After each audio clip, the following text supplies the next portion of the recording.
You attempted to assess. Did you get a request? What do you mean? No, there was an assassination attempt on my life today on the drive in. I'm sorry, I'm downplaying it. How dare you? I'm lucky to be talking to you right now. Well, thank goodness you're here talking to me. Tell me your story. Thank goodness is right.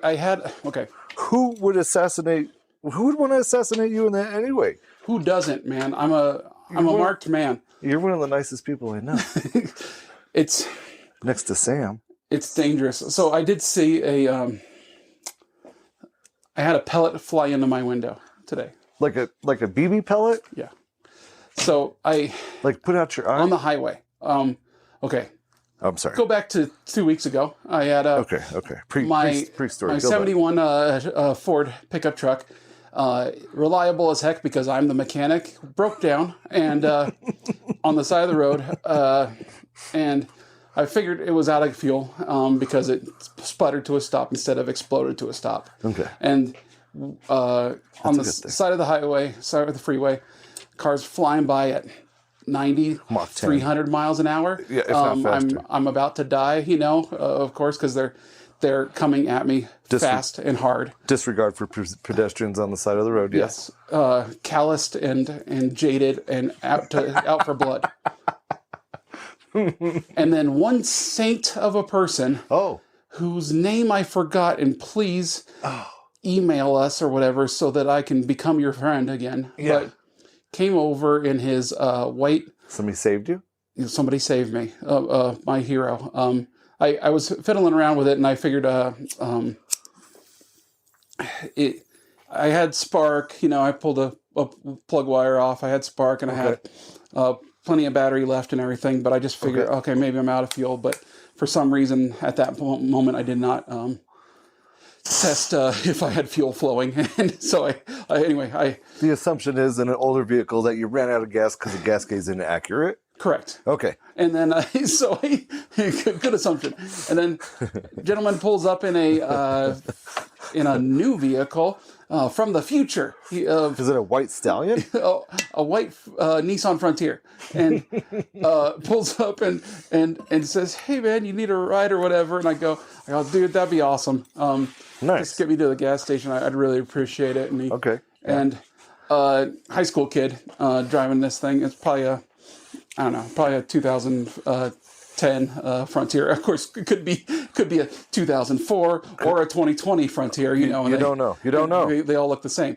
But anyway, so we're talking, and I go, "So what are you up to today, man? Thanks for coming to get me. I hope I'm not making you late for anything." He goes, "Oh, I'm going to kill my friend. I have a..." What? And I go, "Whoa, okay, cool." I go, Can I get out of the truck now? And I just, exactly. And I go, "Okay." And I was staring down and I just go, "Man, Dad said this warning about hitchhiking, and here's what happens. It's going to happen right now." And I said that out loud to him while he's giggling. And he says, "Well, with this," and he's pointing at, it's like a gel gun. A gel pellet gun? Like the pellet guns, but the BBs are like gel plastic or whatever. So they're kind of harmless, but a little bit more sting than a Nerf gun, with a chip. So it's like it's perfect. It's between Nerf guns and BB guns. Yeah, exactly. So not a full airsoft, but whatever. Okay. And plastic pellets, and it's so fun because he's like, the more I talk to him, I go, "Okay, he'll tell me everything." He goes, "Well, I'm doing an assassination attempt on my friend, and because he's in a club at his school where they go around and tag each other basically." With either Nerf guns or pellet kind of things or something like that, and they're tagging each other around. And they have a set of rules too, because it was really fun. I was like, "Oh, tell me everything. This is hilarious." And so they're like assassinating each other where they want? Yeah, and but they had rules like you couldn't do it at each other's work. You couldn't do it during your work hours, and you couldn't do it on the school campus, on the property of the school. Well, yeah, because those are life. Yeah. And also, who knows? You probably can't bring in like a pellet gun to school. Yeah, a pellet gun to school. You couldn't bring in like a a sandwich that was in the shape of a gun. You know, I mean, and if it was peanut butter, then you're going to jail Forever. But he had a. That's a hate crime. It's a hate crime. Then he had a. So he was. I'm like going. So like you're gonna go hunt down your friend? He goes, yeah, he's at his house now. And he says, and he's assassinated me a couple of times. And, I see. And he says, and they have like an ad man. One of the kids is an ad man of the whole group, and so They keep track of scores and stuff scores, and also you have to like register what weapon you're going to do it with before you go on your kill. Yeah, because you have to kill it with that weapon, which is I see. So it's like he registered his gel gun, and he said the kid had registered a cup of water. So he says he got a cup of water thrown on him, and then that's like considered a kill. And I'm like going, oh, that's so fun, you know. But he says, yeah, but the guy's a dick, you know. But well, he didn't say that word because he's a good guy, a good kid, and he's not up to his first curse word yet. But he was such a fun kid guy, and he said that he says he was such a jerk for just throwing a cup because that's lazy, you know. He didn't buy anything, he didn't get ammunition, and he's not trained. So he says, and he got hit by it. It was so funny. And so he says, I got assassinated once before, and now I'm trying to get him back now. Nice. And I go, well, you have like a disguise or something like that? You have a plan? And he says, yeah. He's in the back seat. There was a high visibility vest and a hat and glasses. Or he had glasses on, but he says, and he has an Amazon box. And he's like going, I'm going to go up to his house and ring his doorbell and then have the pellet gun underneath the box or something and get him. I go, oh yeah, because you have to do it like right as he's opening the door. Yeah. It's got to be because he'll recognize you. Yeah, you can't have him any time, and it's like in a Ring doorbell. Oh, that's like, so you got to hide your face and just act like you're Amazon. You need a signature. Yeah. Blah blah blah. Exactly. You're I didn't dead. order anything. Yeah, you ordered your own death certificate. But yeah, so it was so funny, and I loved it. You know, we stopped at a gas station, got a gas can, and he dropped me back off. But nice kid, and I'm like going, well, good luck with your assassination. And he goes, thanks, man, and he drives off. It's so funny. Weird things to say to people. Yeah, exactly. And my car didn't work, well, just the gas can, but it was a fuel pump. I had to do that the next day, but whatever. Anyway, so that has nothing to do with the assassination attempt today. I'm driving up here, 65 miles an hour while everybody else going 80. Right? And yeah. You're the slow guy. Whistling around, windows down, enjoying my day, thinking about how all the people have done me wrong and all the people that I'm yet to meet and having a good time and, you know, and thoughts of Jennifer Connelly and everything else. And then a green pellet comes in and smacks me practically on the neck. And I see it just out of the corner of my eye. There was like a fluorescent like plastic pellet. I go, and in my mind I go, where did that come from? Because things fall off that truck, right? You know, is that part of the truck falling apart? Yeah, I go, but no, it's too fluorescent, yeah, to get me. And then look out the window, and there he is with 3 of his friends in his white Frontier right next to me on the highway. He shot me across on the highway through the window. He recognized the car, obviously, and I was on the same highway going up too, maybe like a mile away from where he had picked me up, and he shot me. And dude, it was that's like talent. I laughed my head off. I was just like going, "Did you win? You punk." It was so great. And so, yeah, that was hilarious. And then he like waves the gun at me or brandishes his firearm at me. This is how you died. And then we split on the highway. So it was so funny. But what a good shot on the highway. Absolutely. With the wind and a pellet, he had to arc that thing in there. From the driver's seat. He shot across too, so across from his passenger and then got me. So his passenger got the muzzle blast. That's nice. Yeah. The muzzle blast of tink, or whatever. Who knows? Not even that sound. But man, I was just like going, that kid's got to be so happy that he's like, I rescued that guy on the side of the road a while ago. And I tried to offer him cash and stuff. Like, here's $20. Thanks for getting me. Right. And he didn't take it and everything. He goes, oh, no, that's fine. So he's like the nicest mercenary I've ever met. So now you've got somebody that's going to remember you for the rest of their lives. Absolutely. Me too, dude. He will never forget you. It was so good, but I gave that guy a gas station ride, gave it back to his truck, and then I killed him. I know. Like, what is that? Is that like fattening him up in order for him to only die by my hand later? I mean, what kind of credit does he get with the crew after that? Yeah. I mean, I wonder what his admin said about that. Well, and I hope that his other friends didn't know what was going on, that he just rolled down the window and said, I got to shoot this guy. I got to shoot him. I know him. I just got to shoot him. Yeah. Yeah. I mean, hopefully admin was in the truck with him. Yeah, right. So that way it's fact checked and everything. I know. Yeah, because I got to watch my back now from now on, or just 'cause I'm now in play, or I got to find him and I got to register a gun with his high school buddies. So. You should always carry a gel soft pellet gun with you. Yeah, exactly. But instead of just a flashlight, I used. Have you ever carried those like the mag lights or whatever, and like and then it's like I go, okay, I got 3 C batteries in this thing, D cells, yeah. So I go, okay, I can unscrew the back, throw 3 of those before I have to throw my flashlight. Right, because the flashlight's going to be really light after that, so you better do good with the first 3 batteries. I can hit things or whatever, or at least crack a mirror off. There's all those things. I remember everybody in high school had a mag light because they thought that was cool. It was like because you couldn't bring a knife to school. Well, you're not supposed to have weapons in your vehicle. That's my flashlight for when I break down. Look at what I'm driving. Exactly. It's safety. Yeah, safety. I can flash other drivers. I need all like 35 lumens, of this thing. They were 45. Yeah, with all these batteries in there. But I remember when they came out with the rechargeable ones. Yeah. You could throw them on the the rechargeable mag lights. Yeah, those like were your great. stream lights there. But yeah, I modified that mag light. I put the LED bulb in and everything like that. Yeah. Those were great. I loved it. But anyway, did you have any? Have you ever defied death in a vehicle? I mean, not through an assassination attempt, that's for sure.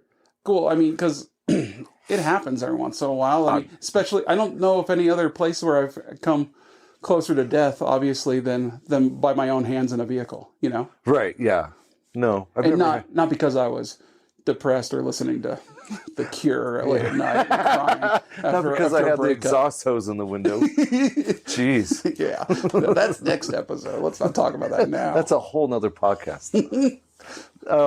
There's, being in the world of off-roading, there's always that chance of doing something wrong. So, I'm going to be in the world of off-roading soon. I'm excited for that. I have a 4x4 truck, and I'm so pumped up to hear you say, I want to get this limited slip locker and I want to get this lunchbox. I'm like, he really does want to go off-roading. He doesn't want to just put big tires on it and say he's off-roading. No, dude. He wants to go off-roading. We are going to get out of the mall parking lot, dude. It will be so rad.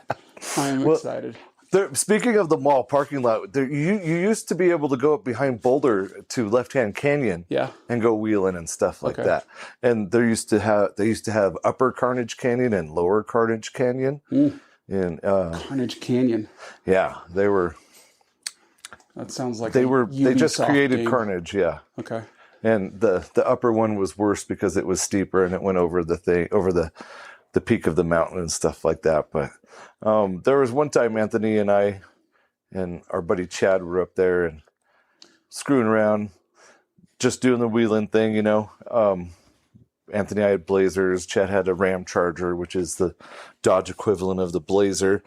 And throughout the day, Chad's motor's going knock, knock, knock, knock, knock, knock, knock, knock. And then later in the day, his motor's going cock, cock, cock, cock, cock, cock, cock, cock, cock. And then later on in the day, he's like, I think I should turn around and go home, guys. And it's going, what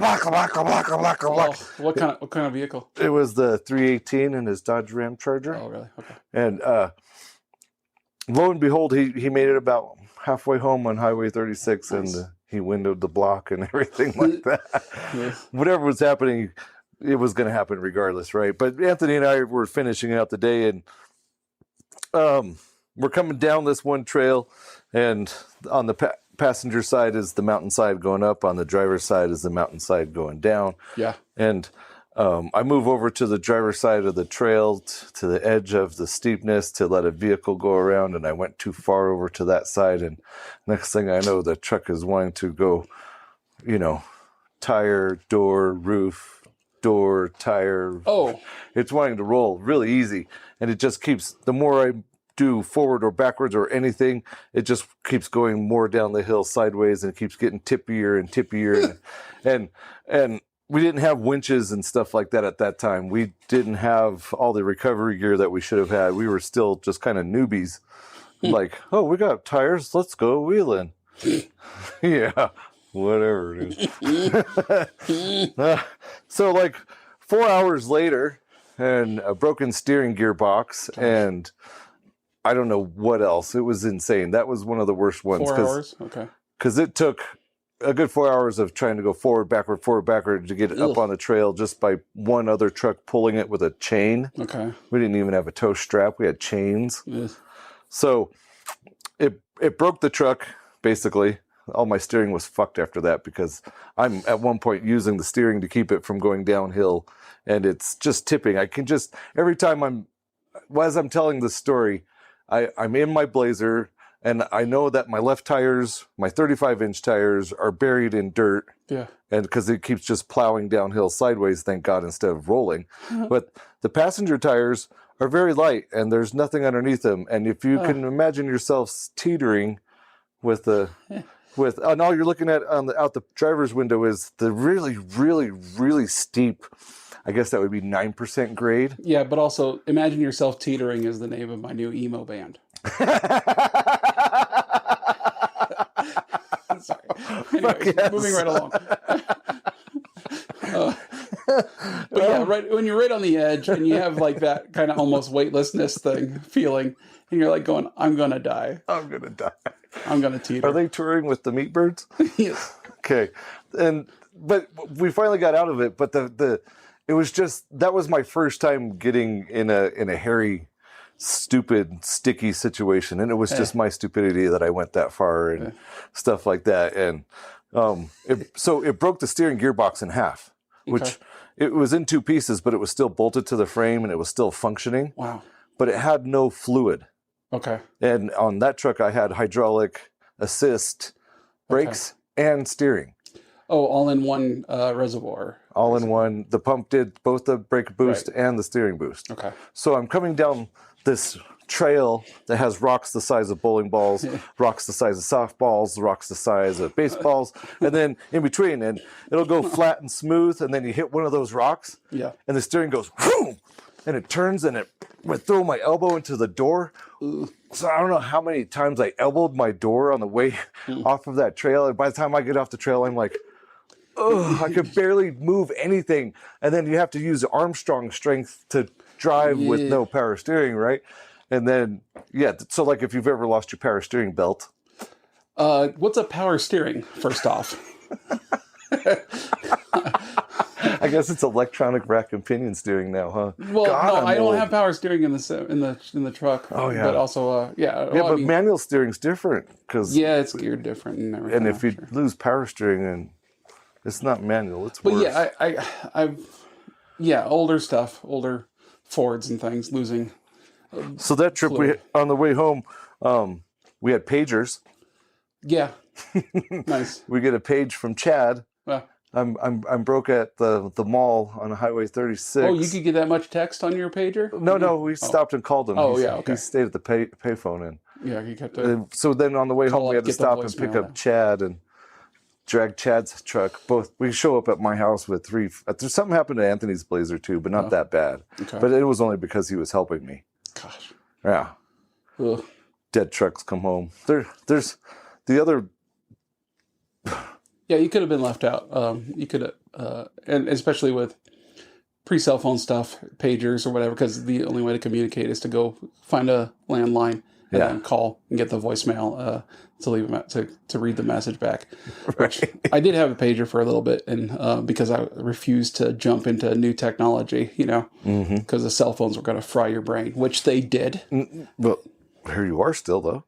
Getting with a fried assassinated. brain, narrowly,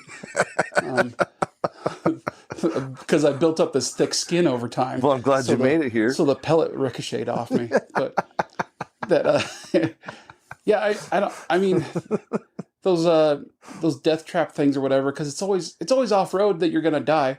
I know, at least it feels like out here in Colorado. No, I almost died on I-76 once. Oh yeah, yeah. Prove it. What'd you do? I loaded a truck and trailer wrong and went too fast down the highway. Ooh. Duh. Did it swap ends? Oh, yeah. It was, yeah. It was, okay, again, a newbie. I had only been towing so many things so many times. I think this is like my 7th or 8th tow with a car hauler style scenario. I have a 2-wheel drive 76 Chevy long bed pickup. 76 Chevy long bed. Yeah. Square body. 350 turbo, right? Okay, cool. 12-bolt rear end. It's a nice truck. Yeah. It's meat and potatoes of Chevrolet. And I put the white wagon wheels on it. Ooh. 31 1050s in the back, 39 50s in the front. Ooh. So it looked pretty cool, you A know? rake on it. 2-wheel drive then, Yeah. right? Yeah. I always wanted to lift it because that would be so fucking cool. 2-wheel drives. Don't lift a 2-wheel drive. You lift a long bed. Slam it down. Lift a long bed. Dude. Lift a long bed. No, Anyway, you slam it. all my friends at that time were getting into mini truck racing. By moving on to another subject, you just defied death there, too. Way to go. Because you're so wrong. Sorry, moving right along. Opinions cannot be wrong. Opinions. It's Your opinion is wrong! Anyway, mini trucks. My roommate at the time had an S10 mini truck that he raced at Colorado National. Cool. And one of our other friends had another one. So in the back lot of the body shop I worked at was a Mazda B2000 extra cab. Oh, yeah. 2-wheel drive. The Ford Ranger of Mazdas. Yeah. Yeah. And $150 it was mine. Ooh. So one of the other body men said, yeah, you can use my trailer. So we pushed the Mazda up on the frame rack, and then we loaded the Mazda from the frame rack onto the trailer. Oh, okay. Because getting it up on the trailer was really hard, but getting it off the trailer is easy, right? So we used the winch on the frame rack to pull the truck up, and then put the trailer in front of the frame rack, and then from one to another, the truck went on the trailer. But I put the truck on the trailer backwards, not forwards, not thinking anything about tongue weight. What's tongue weight? Anyway, the shop that I was working at was Bob's Auto Body on Colfax and Pierce, right across the street from Casa Bonita. Ooh, cool. Yeah, I lived over in Thornton, so go up Sheridan to Highway 76 and take 76 over to 25, whatever, right? The point is, getting on a Highway 76, I'm like, well, I just drove all this distance from Colfax. Gosh, I'm good to go, right? Yeah. Jump on the highway. Yeah, lane's clear. I'm okay, settle in. It's going to be a few minutes going 55 miles an hour. Yep, going 55 miles an hour. Let's check my mirror. increase the harmonics again. Check the mirror. How come the truck's... There's the truck. Where'd the truck go? There's the truck. Where's the truck? Because the truck is going left and right behind me, and I'm newbie. And the first thing I do is I panic and stomp on the brakes. Smart, yeah. Right. Next thing I know, the Mazda's passing me. Wow. I'm like, where are you going, Mazda? And the truck's starting to go sideways on the highway, and those big-ass tires are just screaming, right? And there's all 8 tires. The trailer, the truck tires, they're all just going sideways down 76, and I'm starting to get to Lowell Boulevard. There's no exit for Lowell, but there's a group of ponds right by Lowell Boulevard where Highway 76 goes over Lowell Boulevard. And right there's where I start to go in the dirt, right before Lowell. And as soon as I hit the dirt with the front tires, I'm looking out my driver's window because that's the way I'm sliding. And there's one of those green reflectors poles in the ground, and it's got the white reflector on it. And that's the last thing I see is that thing coming for the bedside, and I hear it smack right in front of the tire and glass break, and I'm like, oh shit. And I'm screaming like a little girl. And there's dust and shit flying, and it's loud, and the truck is bouncing, and I'm bouncing, and it finally just comes to a stop, and I'm spitting and rubbing my eyes, and as I'm doing that, I'm jumping out of the truck at the same time, because I can't believe the truck is still rubber side down. Stayed upright, and I look around. As the dust clears, the traffic is stopped on the highway because I fucking blasted out the highway. Then nobody could see. It was dusted out. You couldn't see for a long time on the highway. Traffic is slowly going by. I'm like, okay, traffic's still moving. The truck is still on the trailer. The trailer is still on the truck. Oh my God. everything's good. And I put my hands up in the air and I scream, yes. And I look over towards the ponds, and there's this guy standing at the chain link fence with his hands up on the chain link fence, and he goes, "You need to slow down." I go, "Fuck you, bud, I'm alive." And I do it again. Yes, I'm alive. Holy shit. I could not believe that was, wow, man. And he just shakes his head and walks away. Good. And I do an assessment on everything. I only lost one tire, and that was on the back of the trailer. Wow. The truck stayed on the trailer. The tie down stayed tied to the truck. It bent my bumper a little bit when it jackknifed, of course, but I just bent the bumper back out. It wasn't a big deal. One of those big steel diamond plate step bumpers. And I back it up, get it up on the highway, and then just get to the exit ramp at Federal and just drop the trailer there. And the whole time I'm going, I can't believe I'm still alive. I can't believe I'm still alive. Yeah, exactly. Dang, buddy. That's amazing. I've never had big old, I had like one big spin out, like in my 85 Z28 Camaro T-top stick shift. It was a sweet car. That's a race car right there. Yeah. All 5 liters and 140 horsepower. Like the 305. I remember that Camaro, that 85 Camaro, that like people like, especially working at like with the German cars and stuff like that, and having people look at it going, wow, okay, let's race or whatever, you know. And you had like Mustangs, and you had other Honda guys race you in high school with it and stuff, but I would never beat like Honda Accords. I hate it. It's like, how do you get so little horsepower, so big a displacement? You know, it was so choked by emissions or whatever else. And you go, okay, well, must have had amazing thermal efficiency. No, it overheated like crazy. And and I go, I bet you, if you said to a German guy, a German engineer, you know, go, oh, check this out, bud. It has 5 liters, and you know, this only cost me $3,000. And he goes, oh, 5 liters. Well, so you're making what? Simple estimate of perhaps 570 horsepower. Right. Yeah. No, it's like, 180. No. Yeah. No.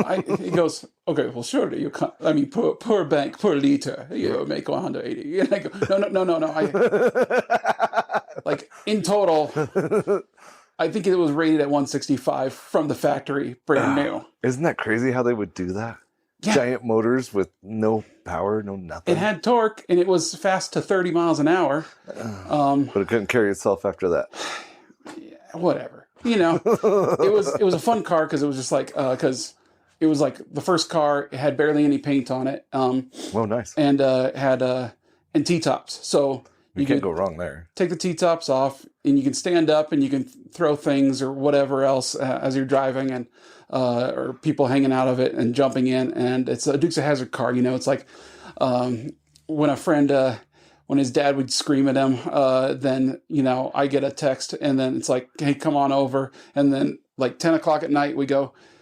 I pick him up. I drive down. He'd be waiting out in his driveway. I pick him up, and then then we go down to a dirt lot that was nearby our houses and just do donuts for about 20 minutes. Go back, get sodas from the loaf and jug, and then go home. All 100% of the stress is gone. You know, it's like, and then, hey, stupid dad, you don't understand me. You know, I want to be an artist, and then I want to dance. I'm going to dance. I'm not going to be your. I'm not going to live your dream of becoming a mechanical engineer. I want to be a butterfly. You gotta let me fly. I'm a peacock.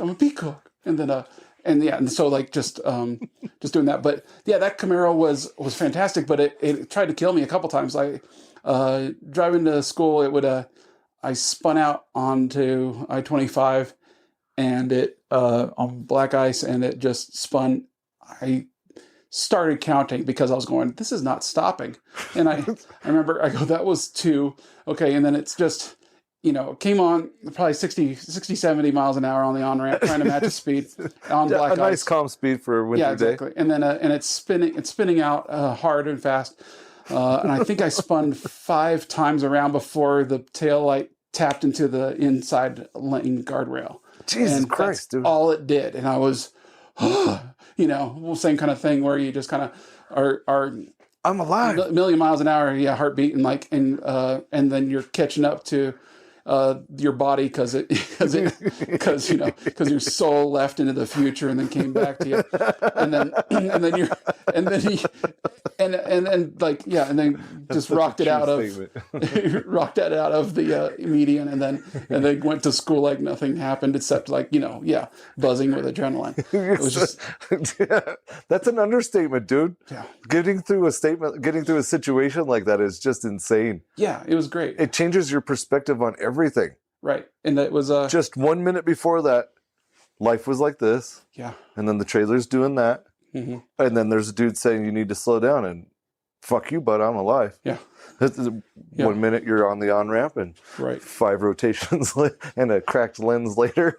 Yeah, it was kind of funny. I replaced the cracked lens with some college rule paper or whatever that I had colored red magic markers. Yeah, and I even did the little lines, the stripes, that as I taped it on, because I got pulled over all the time in that Camaro. Right. I got pulled over 9 times in my first 2 years of driving that thing. Well, it's a hot rod, dude. I got 1 ticket. Well, doesn't mean you're doing something wrong. I'm just saying it's a kid in a hot rod. I got 1 ticket for my registration being overdue because I was, a kid with a V8 sucking down gasoline and didn't have money for anything else. Sucking gasoline, go nowhere. Yeah, so exactly, with the least thermal efficiency in the world out of the stupid little 5.0. It's got tune port, dude. But I still see those cars, and I all that rushes back. You go, oh, the smells, the looks, and stuff like that. This is such a crappy car, and I need it back now. I need another one. I would love another 76 two-wheel drive. And build it up the way you want it to. Just take it whatever first. I would keep it exactly as they were back, not updated or anything. Yeah, I would have to update that Camaro though, because you'd have to put a better motor in that one. Yeah, and also it rattled like crazy, and it was terrible. And whatever. I mean, but. I almost died building one once. Oh, yeah? When I was first started doing auto body, I think I was 18, 19, maybe 20, something like that, working at Lee's Discount Auto Body. Okay, nice. The guy that owned it was Leo, but he named it Lee's Discount. Anyway. Yeah, my name's Leo. Lee for short. Yeah, it's not short enough. Wait, it's the same number of letters. But it's... Anyway, dude from Iowa had a super cool T-top die rock, right? Mm-hmm. It was rusted, completely rusted out. Floor pan, quarters, everything. Yeah. He bought a white, I can't remember where it came from, but at an auction. And it was stripped. And there was nothing in it. Motor, wire harness. It was just the shell and had just enough suspension to roll around. Nice. No back glass, no nothing, dude. Okay, perfect. Took it and cut it at the windshield posts, cut it across the floor seam right below your gas pedals, and put 2 halves together and fixed all his rust in one repair. Nice. And while we were putting it together, the things on jack stands, the back's on jack stands and wood blocks, the front's on floor jacks and all this stuff. And actually we cut it at the back where the T-top is, because we had to leave the T-top in. And it was being held up here so that didn't sag and break the windshield and stuff. Right. And I was going to get in to do things. Okay. And all of it went... And just... Yeah, it just accordion. Just tacoed on you. Accordion, tacoed inward. It imploded with me inside. You guys didn't do any bracing or anything in the... What? Oh, gotcha. Sorry. What? He's from Juarez. We should brace. Yeah. That's extra time. You're got to braze all that stuff in. Yeah. You don't want to... We barely knew how to MIG weld, dude. We brazed on quarter panels and stuff at that shop. Anyway, that T-top goes kapink, hits me in the back of the head. I hit my head off my face off something on the floor. Wow. I didn't almost die, but I was young and it was scary. Yeah, that same Camaro did attempt to kill me because I just had trouble with the cops in that neighborhood. It was just like we were a training ground for the police. They were bothering my sisters. They were hassling us as teenagers. It was all horrible. I mean, my dad even had to go down to the police station and yell at a few of them. They were just... I just hate anybody who's not perfectly trained to administer justice and deal with people who are trying to learn what justice is. Yeah. Well, it's just that it's like Some people don't know what it is, and you you're have to trying have to tell them. grace, and also it's like because I see a cop and you don't necessarily, after a while of being a hot rodder and being hassled over and over again for the silliest stuff where you're just like going, I have slaved for 10 hours under this thing, everything's broken. I'm and I'm just trying to limp this thing home. Yeah. And now here comes some frat boy with a gun. Ranger Rick. Who wants to now make my life worse and penalize me with taking the last bit of money I have away from me. Yeah, I had Officer Gebhardt in Thornton. That was my my high school nemesis. He every time he saw us, we're getting pulled over no matter what. Even if we're doing the speed limit, even if we signaled, we got a ticket for erratic lane change. What? What's erratic lane change? That's what you get when you're on the highway and you're going like in and out of traffic. Yeah. That's erratic lane change. We're on Thornton Parkway going 35 miles an hour. Yeah. And he's erratic lane change. Here you go. You son of a gun. When you still remember his name. I have a police officer whose name I still remember too, but that's another one. But anyway, so my Camaro broke down on the side of the road, engine overheated because the thermostat was out, I think, or whatever. And then the cop pulls up behind me as I'm waiting for it to cool down. And he says, "Hey, you can't park here. Move it along." I go, I know, but my car's overheating. Give me some time. Let it cool down. He says, "No, this is a dangerous spot. Move it along." I was 5 feet from the road. I was in the dirt. He says, "Well, I pulled you over because you look suspicious because you're so far from the road." So you admitted it. Anyway, I go, okay. He's still bitter about this. Because I pulled over the dirt so that the puddle of coolant could go down into the to the natural earth instead of the asphalt. Well, to the rivers to poison the fish. Well, yeah. I'm not going to die alone. We got to save the asphalt. I'm not going to die alone. And taking all this nature with me. No, I'm kidding. So I hop in going, oh crap, I have to keep going. And he's like, "Where are you going?" I go, "Oh, to school," and it's like 7 miles away. And I'm like, and he said, "So I'm going to follow you to school because that's where you're going." I'm going, no. It's going to overheat and blow up. And he says, "No, it's not." I go, because he didn't believe me or something. I go, "There's still steam or whatever." Yeah. It's like, or maybe there wasn't steam at the time because it was just the needles were pegged and it was boiling and cooling down. So I go, crap, and so I have to drive it. I drive it on the road. Now I would have been a lot more aggressive with him, Yeah. Your supervisor doing all the stupid things that you see on YouTube, TikTok, or whatever. Let me see your sergeant. Let me see your sergeant, supervisor, You have no reason to talk to me. Yeah, keep getting give me another police officer until they agree with me. And then and then get on the road and get going and this and sure enough we get down to my off ramp or whatever, and he takes off one direction and the next exit my heater's blasting. I'm trying to get this thing down. I'm going a few miles an hour under the speed limit, and he's right behind my bumper the whole time. And it's like, so you can't like pull off again and then I go through the whole rigmarole again.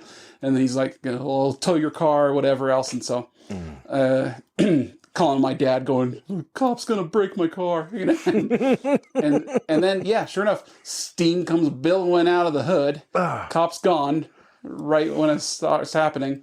And it's, and the head gasket blew, and so that was it. That was dead because I had no more money to do anything. Somehow the car got towed back to my parents' driveway. I think that was my birthday present that year. A tow? Yeah, and I go, instead of that, can you pay for the the $200 tow fee or $300 tow fee, and then I decided I can't fix this. I don't have money to fix it. So I spent, we donated it to charity. It's like they come and pick up your car and then they'll dismantlers or whatever. Yeah. Give you a receipt for it. And I go, okay, maybe I can salvage some kind of tax write-off, whatever. Who knows? Because it's a sad day that my Camaro got blown up in the first place. And And that's why I can't trust the police anymore. Man, imagine if a police came by in a Subaru. Oh my gosh, I'd be arguing so much. Buddy, I could see you going to jail that day potentially. Yeah, I probably would. I have to work on that. I have to talk to Jesus about that and get my heart straight. Like I said, you were one of the nicest guys I know. I can't imagine you going to jail. But here's the thing. It's not done yet because I was going to pull it off the drive, or I was going to pull it out of the garage, right? And we have this real steep hill. Oh, the dead Camaro to give it away?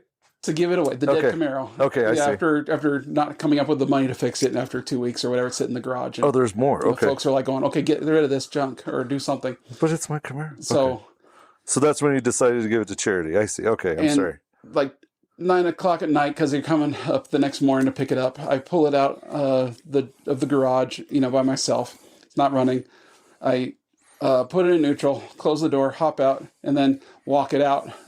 But once it goes out of the garage, I had to kind of like get behind the post, and so the Camaro got out before I could go and run over with the door shut. With the door shut go. Yeah, because it was a tight garage, and then you push, close the door, let it go past the post, open the door, and then I would run up and grab the door handle and hop in, and no problem. Yeah, we have a steep grade, and it was dirt driveway at the time.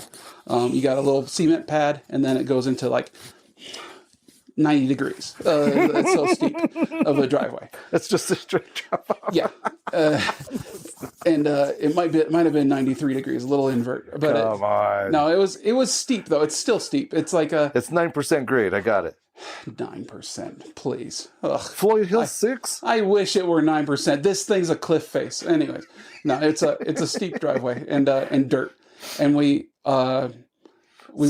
Am I guessing if you didn't get back in the Camaro in time? So I go up to the door handle on the driver's side, and it's locked, or it's broken, more likely. And I go, oh gosh! So I got to get to the passenger door, and so I run up to the front to slow it down to go walk my way around to the passenger door. Nobody's home. I'm alone. It was locked. It wasn't broken. I'm alone, and but it has picked up a little momentum. I don't know if you've ever tried to stop an 85 Camaro with just a mile an hour of momentum. It's not happening. But it's not happening, and not in my Converse on the pavement. And so especially when gravity hates you. I got one hand on the headlight and one hand on the urethane bumper, and it's pushing me back with thing, and I'm like going, I gotta stop this before I get off the pavement. Gotta stop this before I get off the pavement, and then my sneakers just get off the pavement, and we're still sliding, and I'm still holding onto the headlights, and it pushes me, and I'm sliding with my both sneakers in the gravel, and it's going, and then we picked up a little more speed, and it goes, and I'm like going, oh gosh, and then my feet slide out from underneath me, so I'm pushing it, reverse Superman, and then on the ground, and then I end up. Tell me tuck and roll. Yeah, letting go and rolling out of the way, like rolling over on my shoulder as I saw the tires going right past my ears. So it's like a good stunt movie. Yeah, and nothing to film it too, which sucked. And it goes rolling down the hill towards the neighbor's house, and I'm going, oh God, what do I do? And I get up to start chasing it, and it's going down, and it gets away from me totally. Right. And I just yell, 4. I didn't know what else to say. Like, what do you go? Do you yell, Camaro? Runaway car? Runaway car. I don't know. Yeah. Look out. My first thought is runaway car. So I don't know what happened. There's nobody driving it. I just yelled 4. and then it cracked into a tree down at the bottom of the driveway, and I was like going, oh God. And so I went down there and just looking at it and go, well, tow truck's picking this up, whatever. And I have to go to school in the morning anyway, so it's gone. Dude. And so, but I just love the idea of like, if I died doing that like, sugar, age, whatever, ran, local idiot ran himself over with his own vehicle. Oh man. Wouldn't it be amazing if you ran yourself over with your own car? Oh, and then the tow truck just picked it up. It was gone the next day, and I grabbed whatever No Doubt CDs out of there and stuff, and my So that story is 90s yeah. ska. You have to get all your No Doubt CDs. That's a good playlist. For sure. And then The sad thing is, I have to be incredibly aware of rolling away vehicles. Unfortunately, when my daughters were young, they lost one of their friends lost their dad because he had a tow truck company. And he was tow doing truck drivers, man. He was doing a brake job on his tow truck on the driveway in his house, and it was apparently a steep driveway, and something happened, and blah blah blah. So ever since then, I make sure that I do everything in my power to not run myself over, because I promised my daughters. Yeah, good call. I know. Not just for the reason I want to live, but I also promised a couple people. Yeah, maybe choose a place that you live with no incline to your driveway at all. Right. But I know. But it was that kind of thing where. Death defying or whatever. But that Camaro that went out of Viking's funeral. It's like I'm going to kill you on the last way out. How dare you? I'm taking you with me. I'm going to deplete all your funds, raise your insurance rates, get you tickets, blow a head gasket, and then I'm going to kill you on the way out. If I can embarrass you along the way, I'm going to do it multiple times too. Exactly. And I'm going to lose every race to every Honda Accord on the way. God, I hate that shit. But I love that thing so much. It was awesome. It had a couple of redeeming values, but oh my God, I tell you what. I remember when the Priuses came out, and I was like, "What the heck is that even thing?" And the next thing, it's scooting away. I'm like, "That's not right." Oh yeah, but electric torque. Yeah. The first generation Priuses were dogs, right? Yeah. But when they came out with that second version of them, right, there was a couple guys around town that took the first ones and modified or upgraded or whatever, really? And they were making the new ones look slow. And unfortunately, I picked one of those to come up beside at the stoplight one day. Oh my God. That's funny. That little old school Prius just... Yeah. Well, remember there was walked away. Some big news report that Al Gore's son had gotten pulled over at going 98 miles an hour in a Prius. Yeah. I remember that was a big deal way back when. I think that was just Toyota advertising there. Yeah. There's some aggressive Prius drivers. It's kind of funny, but There are. have you ever rolled a car? Yeah. Well, not completely all the way rubber back to rubber, but I've taken it off of rubber onto the sides. That's good. Yeah, that's a roll, right? What vehicle was that? It's like a tumble, I guess. I just tumbled the truck onto its side. It was a teeter. again wheeling. Again, everybody with their blazers, except for me. I'm the only guy without his blazer that day. Oh, you weren't heading to the dinner party, or you mean Chevrolet Blazer? I was not dressed appropriately. Oh, my friends in blazers, Nor did I have the and appropriate ascots, and me, my monocle. and me alone on the side of the road. Anthony's in his, I think, 82 Blazer. Yeah. Bubba's in his 85 Blazer. I'm in my 86, 87 Toyota Extra Cab pickup. Nice. Anthony's in the lead. I'm second. Bubba's behind. There's somebody else behind us back there. But we had gone wheeling and stuff, and we're heading back to camp.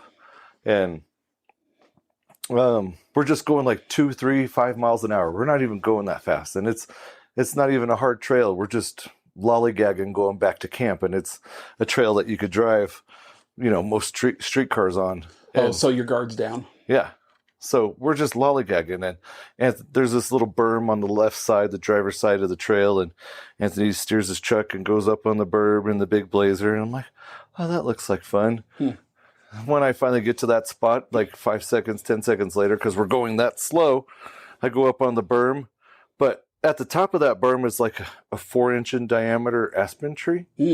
And I go up on the berm and bunk, I hit that tree.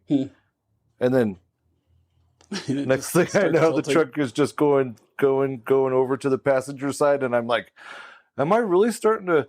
Wait, your wheels went up the tree? Yeah. Okay. No, the wheel didn't go up the tree. I just bumped it just right to where it sent the balance of the truck, and it just started going up, and it went and flopped onto the passenger side. Wow.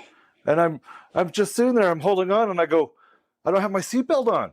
We're just going back to camp, dude. It's not a trail. It's not nothing bumpy. And I'm like trying to hold on to the door with my arm, and wham, I'm on the passenger door going, what the fuck just happened? I'm looking out the back cab, and there's Bubba and running up to the truck. I look out the windshield, and there's Anthony running up to the truck, and I'm like, I just rolled the truck. And they're like, Greg, are you okay? They're looking in the window from the driver's door, and I'm like, yeah, what the fuck just happened?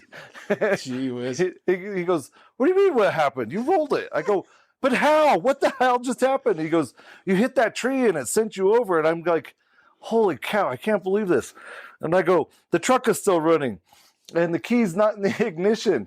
If the truck was so old and worn out and the key was so worn out, sure. It would fall out. So I would just take it out of the ignition and put it in the ashtray while I'm driving. Yeah. But now I rolled the truck and wow, keyless start. And the two tires that are in the air are still just Nice. The motor's running out of oil. I'm like, where's the key? We don't know. Did you hit your head? It looked like you hit your head. I go, no, I'm fine. I need to find the key. The truck is still running. They're like, no, you need to get out of there. It's not going to blow. I take my knife out of my pocket, turn the truck off. I reach above my head to the steering column, turn off the truck, and then I stand up, and I'm standing on my passenger door, standing out my driver's door window going, this is the craziest thing ever. I think I have a picture of where the truck's on its side, and I'm like this. Oh, nice. Okay. With my arm on the hood. Posing for it, yeah. That's good. Like it was a catch of the day.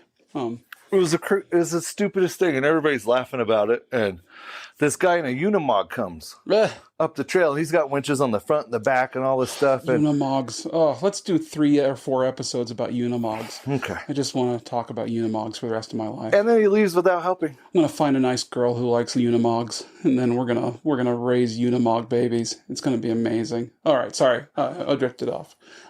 So he came in with winches and he pulled you right out. And he left without helping. He left without helping you.